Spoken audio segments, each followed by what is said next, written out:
السلام علیکم ورحمۃ اللہ وبرکاتہ۔ مغرب سے کچھ صاف صاف باتیں، قسط نمبر 5، انبیاء کی دعوت اور طریقہ کار۔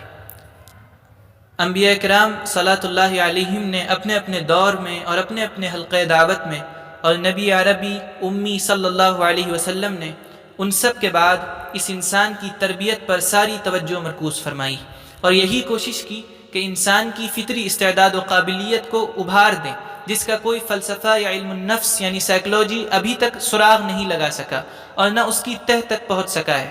پھر ان صلاحیتوں کو منظم کر کے اس کی ذاتی اور پوری انسانیت کی اصلاح و درستی کی طرف موڑ دے۔ انسان کے اندر خدا کو راضی کرنے کی عجیب و غریب محیر العقول تڑپ پیدا کر دی، اس کی طاعت میں مل مٹنے کا جذبہ پیدا کر دیا، اس کی مخلوق کی خدمت کو اس کا نصب العین بنا دیا۔ انسانوں کے قلوب کو خوش کرنا اور ان کو مصائب سے دور رکھنا اس کا مقصد زندگی بن گیا۔ اپنی ذات پر دوسرے کو ترجیح دینے اور اپنی ذات کا بڑی گہرائی اور باریک بینی کے ساتھ محاسبہ کرنے کا شوق پیدا ہوا۔ اخلاص و اخلاق کی وہ باریکیاں اس کے اندر پیدا کر دی جہاں بڑے بڑے ذہین انسانوں کی ذہانتیں نہیں پہنچ سکتی، اور جس کی تہ کو اہل علم کا علم نہیں پا سکتا، جس کی باریکیاں ادبی مضامین اور شاعرانہ تخیلات سے زیادہ نازک ہیں، جنہیں کسی چھوٹی خوردبین سے نہ دیکھا جا سکتا ہے، نہ کسی کیمرے سے ان کی تصویر گرفت میں آ سکتی ہے۔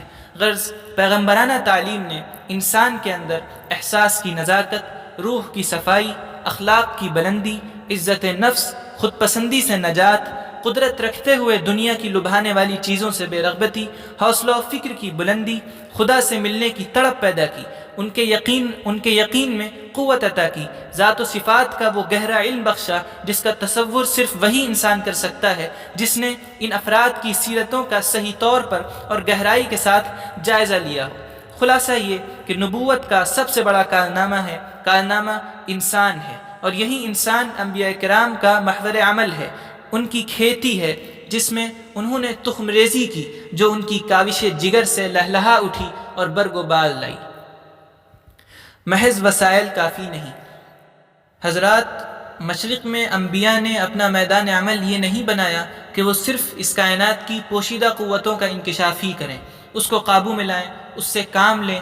وہ آلات کے موجد تو نہ تھے، لیکن اچھے ارادے، اچھی نیت اور اچھے مقاصد کے موجد ضرور تھے۔ جہاں تک قدرتی دولت و صنعت کا تعلق ہے، آپ کو معلوم ہے کہ یہ چیزیں ہمیشہ سے ارادہ انسانی کی تابع اور اس کی رہین منت رہا کرتی ہیں، لہذا جب بھی انسان کا ارادہ اچھا ارادہ اور اس کا مقصد پاکیزہ مقصد ہو تو وہ اپنی محدود طاقت و دولت، معمولی آلات اور کمزور و محدود وسائل سے بڑے بڑے کارنامے انجام دے سکتا ہے جو اس دور کا ترقی یافتہ تمدن انجام نہیں دے سکتا، اور اس کے ذریعے وہ انسان اور بنی نوع انسان کی وہ خدمت کر سکتا ہے جو وہ لوگ انجام نہیں دے سکتے جن کے پاس وسائل و آلات کا بڑا ذخیرہ ہے۔ کیونکہ جب بھی کسی چیز کے انجام دینے کا عزم راسخ پیدا ہوگا تو نظر سے اوجھل طاقت سامنے آ جائے گی، وسائل بھی پیدا ہونے لگیں گے، مشکلات پر قابو بھی حاصل ہوگا، اور وہ عزم قوی اپنا راستہ پہاڑوں اور سمندروں کا جگر پار کر کے نکال لے گا۔ اور اگر حسن نیت اور عزم راسخ ہی نہیں حاصل ہے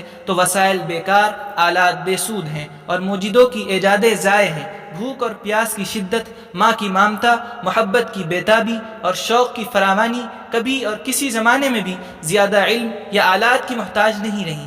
ہر زمانے اور ہر دور میں وہ اپنی ضرورت پوری کرتی رہی ہیں، اس کو معلوم ہے کہ کس طرح اپنا مقصد حاصل کرے۔ انبیاء کرام نے اپنے اعلیٰ کردار اور حسن تربیت سے انسان کے اندر ایک ایسا ارادہ پیدا کر دیا جس کی وجہ سے وہ مکارم اخلاق کو اپنانے اور ان کو اپنی زندگی کا مقصد بنانے کی اسی طرح تڑپ محسوس کرنے لگا جس طرح کوئی بھوک اور پیاس کا مارا محبت کرنے والی ماں یا عاشق بیتاب محسوس کرتا ہے۔ نتیجہ یہ ہوا کہ اس کی راہ خود آسان ہو گئی اور وسائل خود بخود حاصل ہونے لگے جو اس زمانے کے اعتبار سے کافی تھے، اور اس طرح وہ تمدن وجود میں آیا جس میں انسان نے امن و راحت اور سربلندی و سرفرازی کا زیادہ سے زیادہ حصہ پایا۔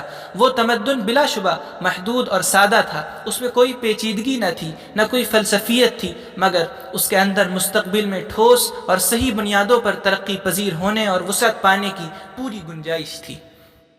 یورپ کی نشت ثانیہ۔ اس کے بعد مغرب کی سرگرمی عمل ایجادات اور نشت ثانیہ کا دور آیا۔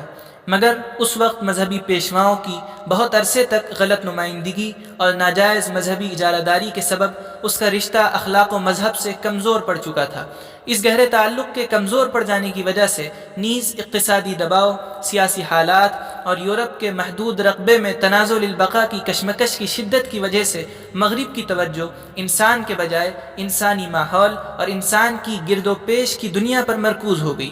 اس نے ذات انسان کو چھوڑ کر، عالم انفس کو چھوڑ کر، آفاق اور قلب کو چھوڑ کر نظام قدرت کو اپنا محور عمل بنایا۔ اس نے معدنیات، علم الکیمیا، کیمسٹری، طبیعیات یعنی فزکس، ٹیکنالوجی، ریاضی اور دیگر علوم و فنون کے میدان میں اپنی صلاحیتیں صرف کی اور ناقابل انکار کامیابیاں حاصل کی۔ اور یہ بھی نظام الہی ہے کہ انسان جس شے کی جستجو کرتا ہے اور اس کے لیے سرگرداں ہوتا ہے وہ اس کو مل جاتی ہے اور اس پر قابو حاصل ہو جاتا ہے۔ قرآن کریم میں ارشاد ہے لیس للانسان الا ما سعى وان سعيه سوف يرى ثم يجزاه الجزاء الاوفى۔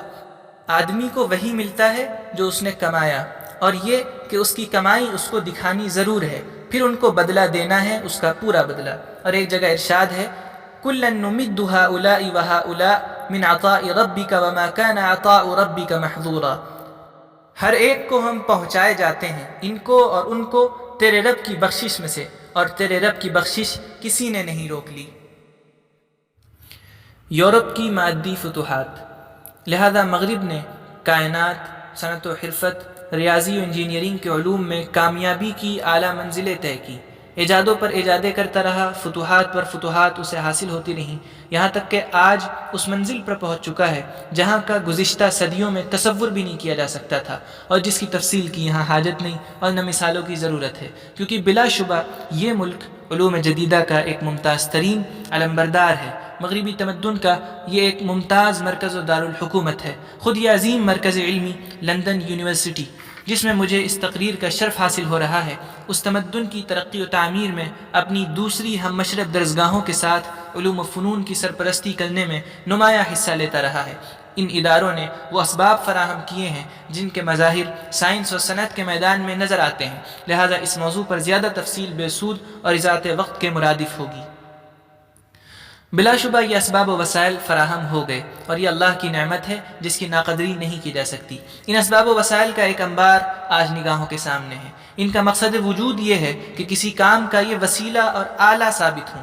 بے پایاں قوت، حیرتناک سرعت کے ساتھ مقصد براری کے وسائل جو آج حاصل ہیں، ان سے بہت کم درجے کی چیزیں بھی پوری انسانیت کی خوشحالی کا باعث ہو سکتی تھیں۔ ان سے بہت کم اسباب و وسائل کے ذریعے انسان کو پرمسرت زندگی بخشی جا سکتی تھی۔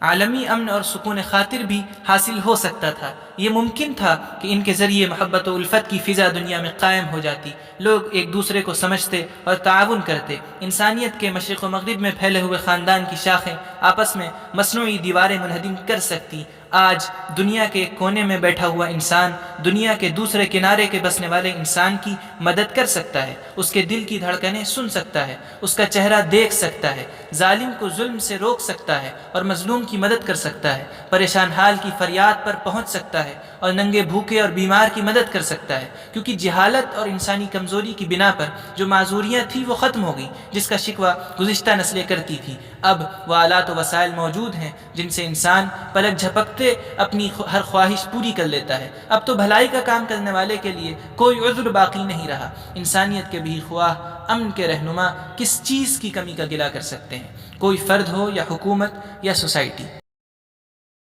اب اس مضمون کے اختتام کے ساتھ یہ ویڈیو بھی ختم ہوتی ہے۔ اگر آپ بھی اس کتابی سفر میں ہمارے شریک رہنا چاہتے ہیں تو سبسکرائب کریے اس چینل کو اور بیل آئیکن کا بٹن ضرور دبائیں۔ جزاک اللہ خیر۔